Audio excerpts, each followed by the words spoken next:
Hello à tous, c'est Louisa, vous regardez Unlocked, l'émission qui décrypte les entreprises. Aujourd'hui, je reçois Elodie et Arnaud de chez Oui SNCF, que l'on appelle depuis octobre 2018 e-voyageurs SNCF et qui rassemble les forces digitales clients du groupe. Alors durant ce live, nous allons voir comment devenir stagiaire ou alternant. Et pour cela, c'est Arnaud et Elodie qui vont nous dire quels sont les postes à pourvoir et à partir de quand, s'il est possible de décrocher un CD après son stage ou encore comment se passe l'accompagnement et l'intégration des jeunes diplômés.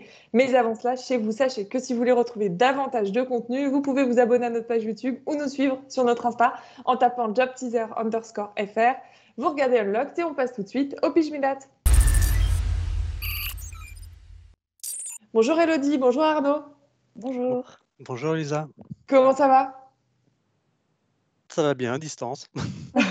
C'est ça, tout à fait, ça va bien. Alors Arnaud, avant de nous pitcher, tu sais ce qui t'attend, je vais vous présenter. Elodie, tu es développeuse full stack. Tu vas nous raconter aussi un petit peu ton parcours. Et quant à toi, Arnaud, tu es responsable recrutement. Et je le disais à l'instant, un petit challenge t'attend puisque tu vas devoir nous pitcher le groupe en 1 minute. Alors Arnaud, si tu es prêt, c'est quand tu veux.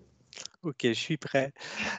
Du coup, oui, SNCF, c'est historiquement le site voyagesncf.com que vous devez tous connaître, je l'espère.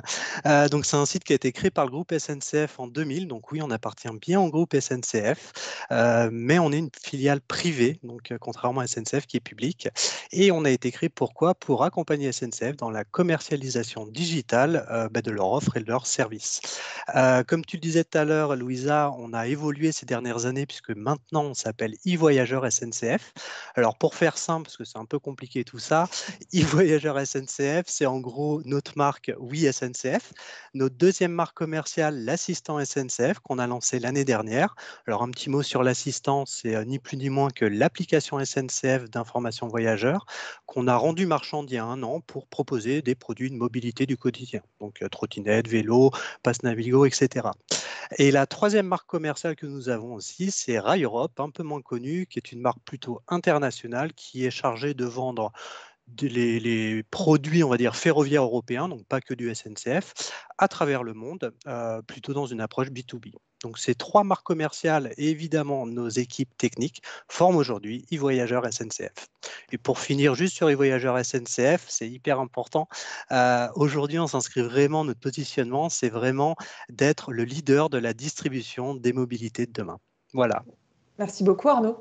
Et vous me le disiez tous les deux quand on préparait cette émission au téléphone, chaque année vous recrutez stagiaires et alternants pour les former, les accompagner, mais aussi l'objectif c'est qu'ils puissent relever avec vous des challenges et être force de proposition. Alors pour ça, on va avoir les profils que vous recherchez, mais surtout ce que vous proposez aux jeunes diplômés et on voit ça en détail tout de suite.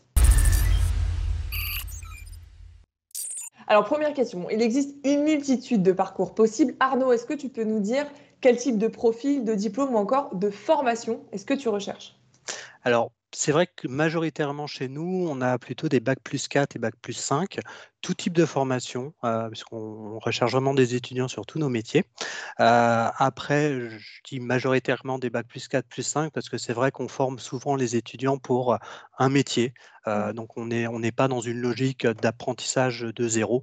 On prend vraiment des personnes un petit peu matures et on les amène à être experts sur un métier. Et tu peux nous donner des exemples de postes qui sont à pourvoir? Ouais, bah alors comme pour Elodie, la partie technique, on a beaucoup de stages ou contrats pro de développeurs sur nos différentes technologies. On a aussi toutes les fonctions support, qui ont des alternants ou des stagiaires tous les ans, donc DRH, DAF, communication interne, etc. Et tous les métiers, évidemment, marketing digital, design, expérience utilisateur, puisque c'est quand même un peu notre cœur de métier. Bon, Elodie, dans pas très longtemps, tu vas nous partager ton expérience parce que tu as été alternante avant. Juste, Arnaud, à partir de quand sont-ils à pourvoir ces postes-là? Ouais, alors en fait, on a deux grandes campagnes. Une première campagne d'alternants qu'on lance souvent au mois de mai et dont le démarrage, en fait, c'est septembre-octobre à peu près. Et une deuxième campagne de stagiaires, cette fois-ci, plutôt des stagiaires de 5 à 6 mois sur le premier semestre, donc de janvier à juillet. Voilà à peu près les deux grands temps forts chez nous. question importante que tous les jeunes diplômés se posent. Quelle est la fourchette salariale pour un stagiaire, un apprenti? Alors, pour un stagiaire, c'est vrai qu'on a revu les grilles il y a quelques années. Donc, en gros, un bac plus 5 est à 1200 euros brut, un bac plus 4 à 1000 euros et les bacs à bac plus 3 sont sur le cadre légal à 600 euros. Et pour les contrats donc d'alternance, apprentissage et pro, pour faire simple, tous les étudiants moins de 26 ans, on a décidé de les augmenter de 15% par rapport au cadre légal. Donc, pour illustrer ça, je prends le contrat pro 21-25 ans. Aujourd'hui, chez nous, il est à 1415 euros brut. Ça équivaut à peu près à 1100 euros net. Ok. Elodie, est-ce que tu peux nous dire un mot sur les prérequis pour intégrer l'entreprise? Peut-être sur la partie IT qui Oui. te concerne. Oui, concernant la partie IT, je dirais que tout d'abord, il faut savoir un peu tout ce qui est développement mobile, donc que ce soit sur Android ou sur Apple. Il y a Android Studio, Xcode. C'est des domaines où il va falloir avoir des compétences. Et aussi, les nouvelles compétences qu'il va falloir avoir, c'est Flutter. C'est une nouvelle technologie qui va être mise en place, qui va être utilisée dans l'entreprise dans quelques années. Et donc, c'est un framework cross-platform qui permet de coder à partir d'un seul code, coder 2 applications donc sur Apple et Android. Et Arnaud, est-ce qu'il y a d'autres prérequis? Je pense à une première expérience, à maîtriser l'anglais, par exemple. Ouais, alors comme je disais tout à l'heure, c'est vrai qu'on a souvent des étudiants, enfin on forme les étudiants pour leur premier métier, donc in fine, il faut quand même au préalable avoir une première expérience dans le domaine. Après, il peut y avoir en effet, selon les postes, des compétences sur tel ou tel outil. Alors pas forcément nos outils à nous, mais des outils similaires. Je prends un exemple, le marketing relationnel. Ils utilisent un outil de gestion de campagne, emailing, newsletter et autres. Voilà, si vous voulez faire un stage ou une alternance chez eux, il faut au moins avoir déjà travaillé sur ce type d'outil-là. L'anglais, après, c'est pareil, c'est pas indispensable, ça dépend encore une fois du poste qu'on propose, mais c'est pas forcément indispensable.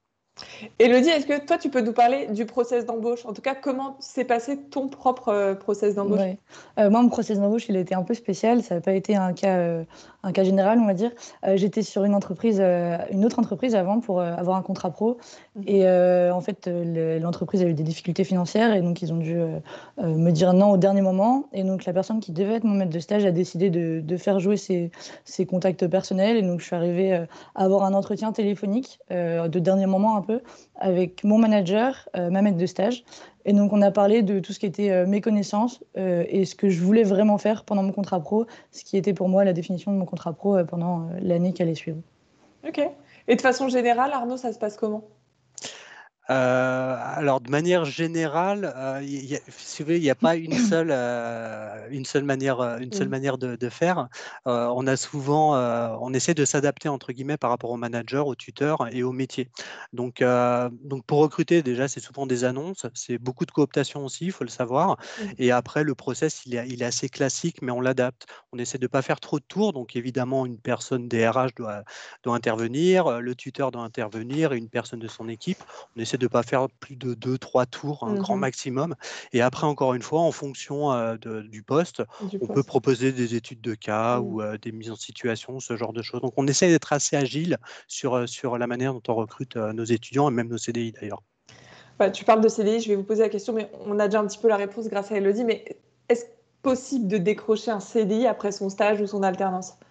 Alors oui, c'est possible. Alors j'insiste sur un point, on ne fait pas de stage de pré-embauche, j'entends beaucoup parler de ça, mais c'est un peu illégal en France. Nous, on a un plan de recrutement, et on a beaucoup de postes à pourvoir jusqu'à présent, hein, avant le Covid. Et du coup, en fonction des postes qui sont ouverts, oui, les étudiants peuvent se positionner sur certains d'entre eux. Donc oui, tous les ans, on recrute soit des stagiaires, soit des alternants sur des postes en CDI. Alors peut-être un peu plus côté IT, parce qu'on a un peu plus d'étudiants côté IT, mais c'est valable pour tous nos métiers.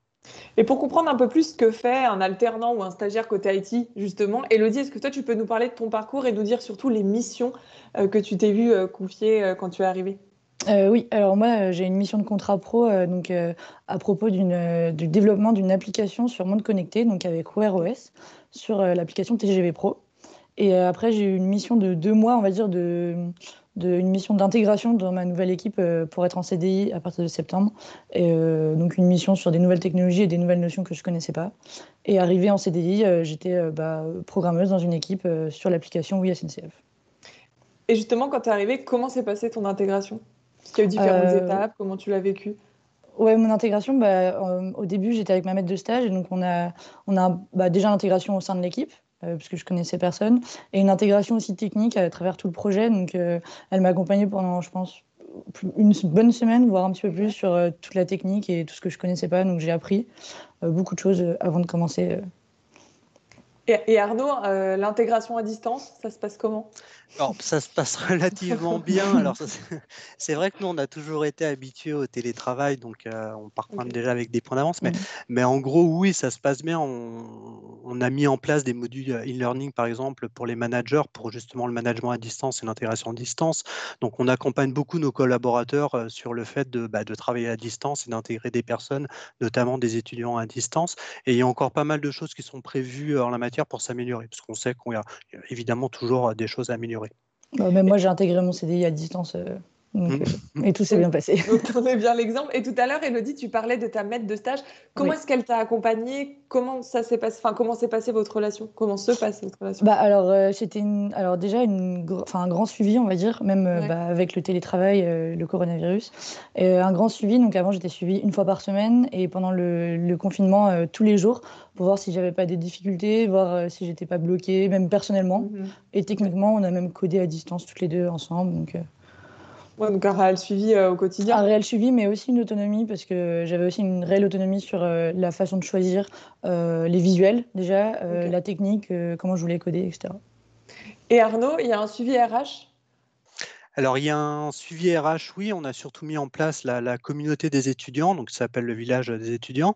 C'est à la fois une communauté pour que les étudiants puissent partager entre eux, échanger entre eux, mais c'est aussi un point de contact au niveau RH, donc je suis toujours là pour répondre à leurs Mm. questions, répondre à leurs problématiques. Donc oui, il y a un suivi, alors il n'est pas hyper formalisé, mais en tout cas, il est réel et très opérationnel en fait. Et dans ce suivi, il y a la question de la montée en compétences. Comment est-ce que vous suivez les jeunes talents, les jeunes diplômés? Alors, c'est à moi du coup la Vas-y, question. Arnaud.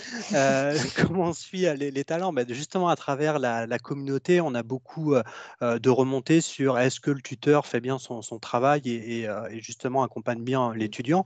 Et dès qu'il y a des alertes, on essaye de rectifier le tir. Après, il n'y a pas mis à part les modules e-learning qu'on met en place, il n'y a Mm. pas aujourd'hui de choses plus structurées que ça, puisque ça fonctionne bien jusqu'à présent.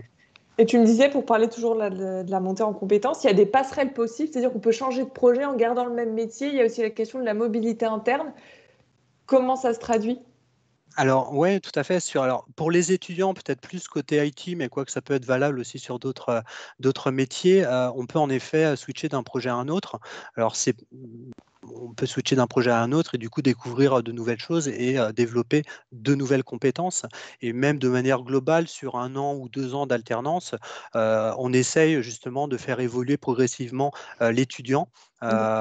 et de le rendre le plus autonome possible. Et le dit l'a souligné, c'est super important pour nous que la personne soit rapidement autonome, qu'elle soit à l'aise sur son métier, sur les missions qu'elle doit faire. Et alors, Elodie, est-ce que tu peux me dire les avantages pour un apprenti? Parce que tout à l'heure, tu disais que tu étais quand même Ouais. très autonome et responsable. Quels sont les avantages? Les avantages, en fait, ça va être comme un salarié lambda en fait dans l'entreprise, puisque moi, le contrat pro, c'était en fait, c'est un CDD. Donc, on a tout ce qui est accès au comité d'entreprise. On a aussi les tickets restaurants, les chèques vacances, la mutuelle, la prime de participation. Enfin, c'est C'est comme, comme un salarié à part entière, en c'est ça. réalité. On a vraiment tous ces avantages. Et Arnaud, qu'est-ce que vous faites au sein du groupe pour encourager l'équilibre vie pro, vie perso? Alors ça aussi, c'est quelque chose qui fait partie de nos valeurs depuis très longtemps. On a mis en place pas mal de choses. Donc il y a ce qu'on appelle le programme I Feel Good chez nous, qui est en gros l'équilibre justement entre la vie pro et la vie personnelle, la vie oui, pro et perso. Il y a plein de choses en fait qu'on a mis en place. Déjà le télétravail, comme je disais, ça fait des années qu'on l'a mis en place pour cet équilibre-là. On propose aussi tout un tas d'événements aux collaborateurs. Je prends via le programme I Feel Good, il y a du yoga.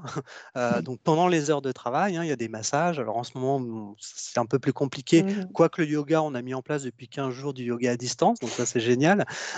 Donc on propose à travers ce programme-là énormément de choses aux collaborateurs pour décrocher un petit peu justement du côté boulot-boulot. Et Ouais. puis après, dans nos valeurs, voilà, il y a le télétravail, il y a le fait de le manager est responsable de ses équipes et de ne pas trop le faire travailler le soir. Mhm. L'étudiant, pareil, on ne favorise pas, entre guillemets, ces rythmes un petit peu hallucinants et chacun est responsable de lui-même après. Et tu parlais de valeurs, est-ce que tu peux nous dire un mot sur vos engagements RSE? Ouais, ça aussi, c'est quelque chose de super important. Ce que je disais tout à l'heure, on est né voyagesncf.com et les premières années de voyagesncf.com, on avait mis en place l'empreinte carbone. Donc, c'était déjà un premier point. Et derrière, on a aussi créé ce qui s'appelait les trophées du tourisme responsable. Donc, d'entrée, ça fait vraiment partie de nos valeurs. Et même encore aujourd'hui, la RSE, c'est un sujet super large, évidemment. Nous, on vend des produits de mobilité plutôt propres, le train, le vélo, trottinette, etc.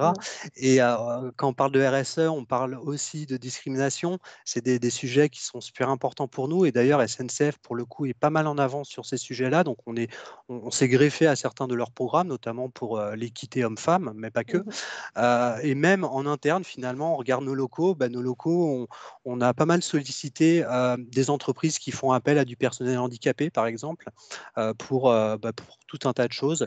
Et comme je disais aussi, dans nos locaux, on essaie de bannir tout ce qui est, comment dirais-je, les gobelets en plastique, tout ce genre de choses-là. On offre un mug à l'arrivée. On a un site en fait à Nantes qui est super innovant sur justement tout ce qui est un peu plus écolo, responsable, sociétal, et on s'appuie aussi sur leurs bonnes idées. Donc, c'est vraiment quelque chose qui fait partie de nos valeurs depuis longtemps. Bon. Et puis maintenant, on va profiter de vos expériences, de vos expertises, afin que vous puissiez nous donner tous les conseils pour réussir un entretien d'embauche. Au Passo Tips, to be on top. Alors Elodie, c'est à toi que j'ai posé la première question puisque tu as été alternante et que maintenant tu es en CDI. Est-ce que tu peux nous dire pour toi quelles sont les soft skills, les compétences humaines qui permettent vraiment de faire la différence en entretien? En entretien, déjà, je pense qu'il y a la motivation, ça s'entend beaucoup dans un entretien, que ce soit au téléphone ou sur place, ça s'entend dans le discours. Et après, les compétences, ça va être la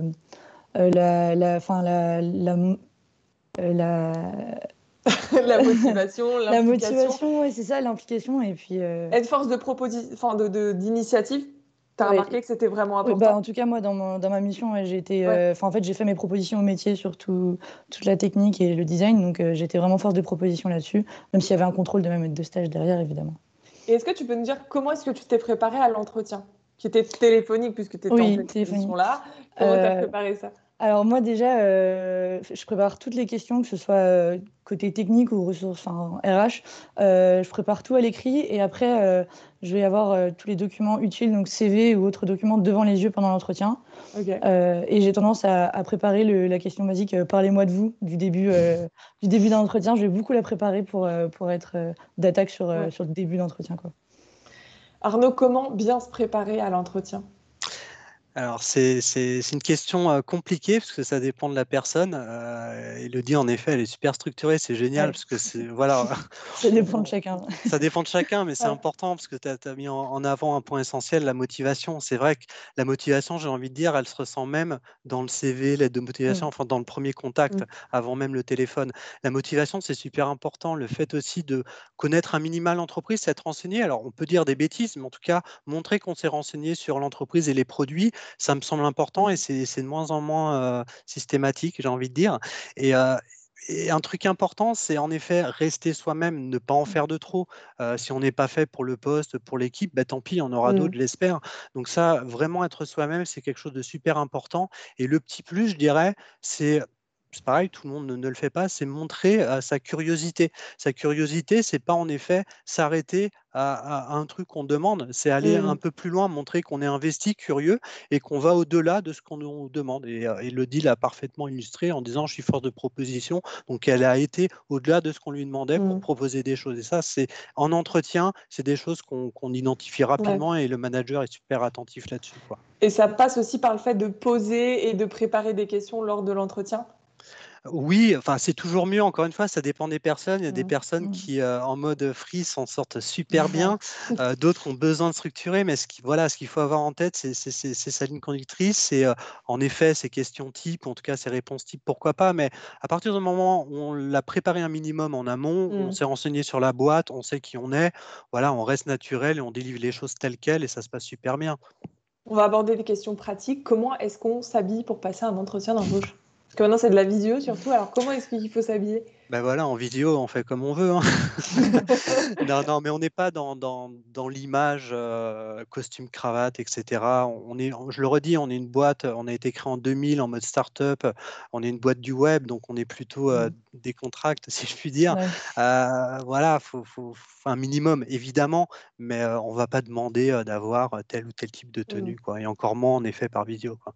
On peut tutoyer, Elodie, pendant l'échange avec l'ARH ou le manager? Moi, j'ai pas osé, mais je sais pas trop, mais même personnellement, non. Arnaud, il faut peut-être attendre de voir si la personne en face nous tutoie pour s'engager. Ouais, c'est pas pour ça, c'est pareil, c'est compliqué, il y a plusieurs écoles.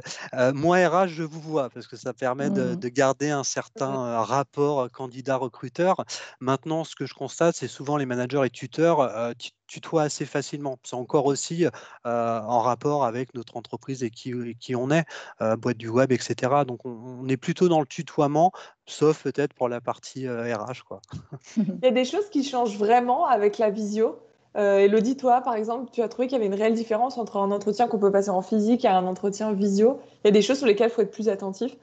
Euh, Bah, je dirais, ouais, à distance, bah, moi en plus c'était que téléphonique, donc il n'y avait vraiment pas de visuel. Donc dans la voix, il fallait vraiment que je montre ma motivation et mon envie, quoi. Alors que sur place, ça peut être peut-être plus facile, je dirais, de Ouais. montrer sa motivation. Arnaud, toi, tu trouves qu'il y a des grands changements? Ouais, c'est très différent, mais ça dépend aussi de la manière dont on recrute. Moi, Mm. l'entretien physique de face à face, il est hyper important parce que déjà, la visio, le téléphone, c'est un outil. Il y en a qui le maîtrisent mieux que d'autres. Ça ne veut pas dire Mm. qu'ils sont meilleurs que les autres. Et en face à face, on arrive quand même à davantage ressentir, alors en effet, la motivation de la personne, mais bon, pas que, qui on a en face de nous, justement. Et pour les boîtes comme nous, on est quand même assez attentif sur l'humain. C'est super important. Alors après, on fait avec, hein, la visio, c'est mieux que rien. Mais voilà, en face à Ouais, face, il y a des rapports c'est qui toujours se mieux. développent. Ouais, c'est clair qu'ils se développent autrement. Est-ce qu'un feedback par mail après l'entretien est apprécié ou pas? Est-ce que par exemple, Arnaud, toi, c'est quelque chose que tu reçois souvent? Est-ce que tu penses que c'est une Alors, valeur ajoutée? j'en reçois de moins en moins, c'est vrai. C'est une valeur ajoutée. Alors, j'ai envie de dire oui, c'est une valeur ajoutée. Maintenant, on ne va pas regarder que ça. Et encore une fois, ça dépend du manager. Il y a des managers qui apprécient fortement Mm. justement le feedback après entretien. D'autres, peu importe. Donc, encore une fois, on essaie de s'adapter. Donc, je ne peux pas dire que c'est hyper important. Si la personne a l'habitude de le faire, ben, qu'elle continue à le faire. Mm. Si elle ne le fait pas, c'est pas grave. C'est pas pour ça qu'elle ne sera pas recrutée. Bon, alors maintenant, il nous reste 3 minutes ensemble. Ça va être vos cartes blanches. À vous de convaincre une dernière fois les stagiaires et alternants de vous rejoindre. On passe au last, votre note list. Alors, qui veut commencer à nous donner son mot de la fin? Parole aux femmes. Élodie, ton Ça mot de la marche. fin. Non, bah moi, je trouve qu'on travaille dans une super bonne ambiance, même à distance pendant ce confinement. C'est pas évident, c'est des périodes qu'on n'a jamais connues. Et même à distance, j'ai commencé dans une équipe que je connaissais pas, j'avais jamais vue. Pendant 3 mois, j'ai travaillé avec des gens que je n'avais jamais vus. Et c'est vrai qu'il y a toujours une bonne ambiance, puis c'est des gens passionnés. Donc, bah, dans des équipes passionnées, je pense qu'on peut toujours arriver à bien travailler. Arnaud? Ouais, enfin, je rejoins Elodie, le côté passion, c'est super important et encore une fois, c'est comme ça qu'on est né, hein, avec des gens passionnés. Après, ouais, pour nous rejoindre, moi, ce que je mets souvent en avant, c'est qu'on est quand même l'un des premiers e-commerçants en France. Ça fait 20 ans qu'on existe, 20 ans qu'on innove. Les projets sont, à mon sens, super intéressants. Les technologies Mm. aussi sont intéressantes. On essaie d'être toujours sur ce qui se fait, entre guillemets, de mieux ou de plus récent. Et voilà, évoluer dans une entreprise comme la nôtre, c'est être vraiment au cœur de ce qui se passe dans le domaine du e-commerce, dans le domaine du digital. Mais je pense, a priori, pour un jeune ou même moins jeune, c'est des choses qui sont super intéressantes. Et stimulante. Oui. Et chez vous, sachez que vous pouvez retrouver toutes les offres sur jobteaser.com ou sur le site de WeSNCF en tapant job au pluriel.we.sncf/offers. Merci à tous les deux de nous avoir dévoilé un petit peu les coulisses de ce qui se passe au sein de e-voyageurs Merci à SNCF toi. et nous Merci. avoir donné tous vos conseils. Et chez vous, en guise de conclusion, on va vous laisser sur une petite vidéo où vous allez pouvoir découvrir les témoignages des startups partenaires du groupe qui illustrent, Arnaud, 20 ans d'innovation digitale du groupe. Exactement, tout à fait. Écoutez, Élodie, Arnaud, à très bientôt. Encore merci. Merci. Et Merci. chez vous, comme d'habitude, je vous donne rendez-vous très vite pour un nouveau live et on vous laisse sur cette vidéo 20 ans d'innovation digitale du groupe. À très vite.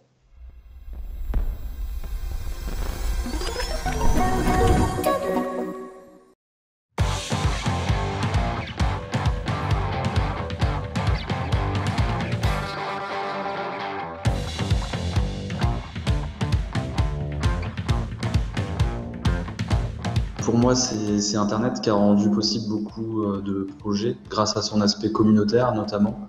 On s'est rendu compte que lorsque les gens se rassemblent autour de projets, ils peuvent accomplir du coup de grandes choses comme Wikipédia ou OpenStreetMap par exemple. Pour moi, c'est surtout vraiment les sites dynamiques. On sortait d'une période où il y avait le début d'Internet, des sites très statiques, des pages très bloquées, et où on a commencé à personnaliser le contenu. Et pour moi, c'est le gros démarrage de toute cette aventure. L'innovation des années 2000, c'est l'UX, l'UI. C'est comment faire de sorte que ça soit plus facilement utilisable, plus compréhensible et plus performant, juste en termes d'utilisation.